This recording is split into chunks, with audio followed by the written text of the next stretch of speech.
श्रीगणेशाय नमः। अस्य श्रीरामरक्षास्तोत्रमन्त्रस्य बुधकौशिकऋषिः श्रीसीतारामचन्द्रो देवता अनुष्टुप्छन्दः सीताशक्तिः श्रीमद्हनुमानकीलकम् श्रीरामचन्द्रप्रीत्यर्थे जपे विनियोगः। अथ ध्यानम्। ध्यायेदाजानुबाहुं धृतशरधनुषं बद्धपद्मासनस्थं पीतं वासोवसानं नवकमलदलस्पर्धिनेत्रं प्रसन्नम् वामाङ्कारूढसीतामुखकमलमिलल्लोचनं नीरदाभम् नानालङ्कारदीप्तं दधतमुरुजटां मण्डनं रामचन्द्रम् इति ध्यानम्। चरितं रघुनाथस्य शतकोटिप्रविस्तरम् एकैकमक्षरं पूसां महापातकनाशनम् ध्यात्वा नीलोत्पलश्यामौ रामौ राजीवलोचनम् जानकी लक्ष्मणोपेतं जटामुकुटमण्डितं सासितूनधनुर्बाणपाणिन्नक्तं चरान्तकं स्वलीलया जगत्त्रातुम् आविर्भूतमजं विभुम् रामरक्षां पठे प्राज्ञः पापघ्नीं सर्वकामदां शिरो मे राघवः पातु फालन्दशरथात्मजः कौसल्ये यो दृशौ पातु विश्वामित्रप्रियश्रुति घ्राणं पातु मखत्राता मुखं सौमित्रिवत्सलः जिह्वां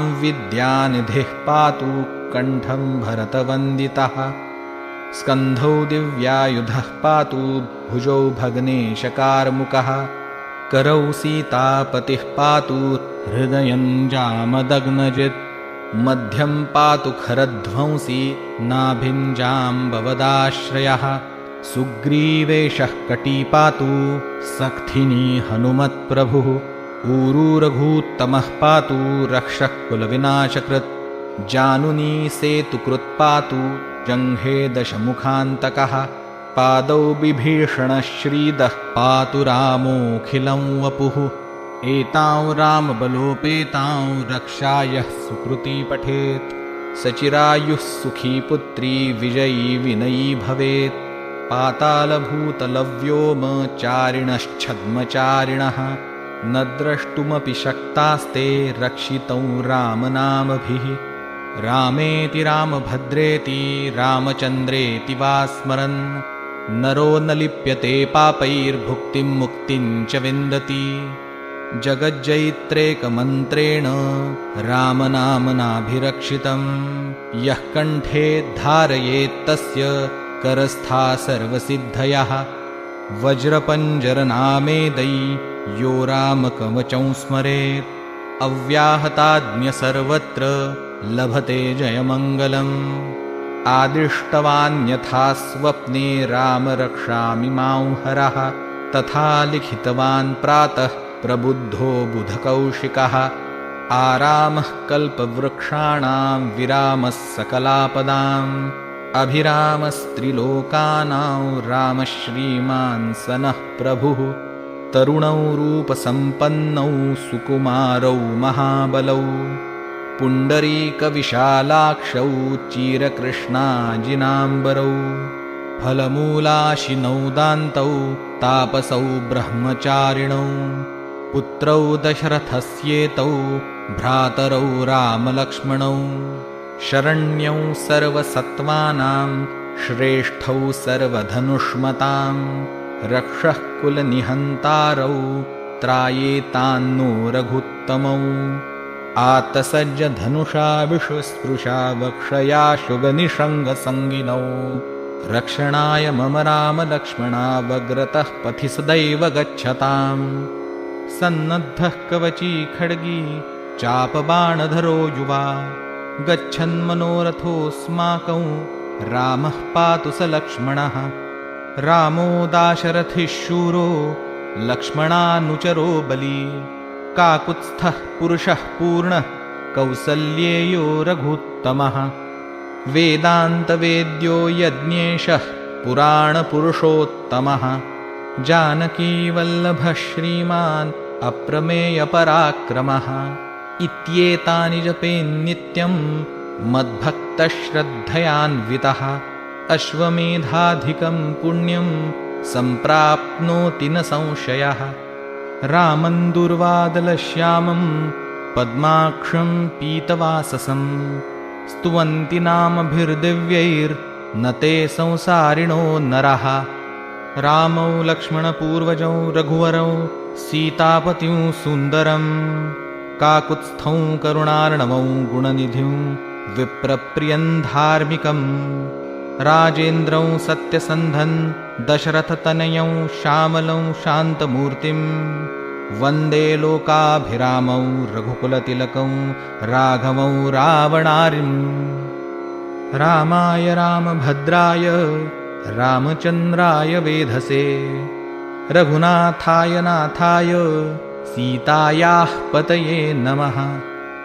श्रीराम राम रघुनन्दन राम राम, श्रीराम राम भरताग्रज राम राम। श्रीराम राम रणकर्कश राम राम, श्रीराम राम शरणं भव राम राम।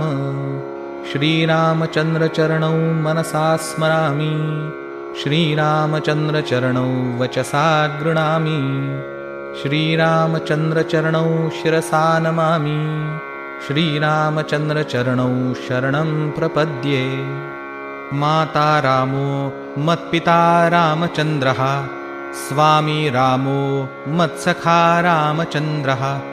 सर्वस्वं मे रामचन्द्रो दयालुर्नान्यं जाने नैव जाने न जाने।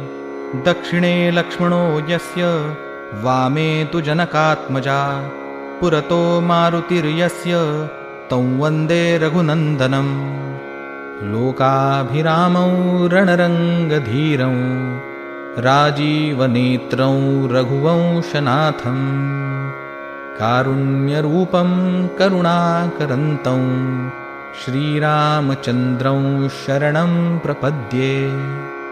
मनोजवं मारुततुल्यवेगं जितेन्द्रियं बुद्धिमतां वरिष्ठं, वातात्मजं वानरयूथमुख्यं श्रीरामदूतं शरणं प्रपद्ये।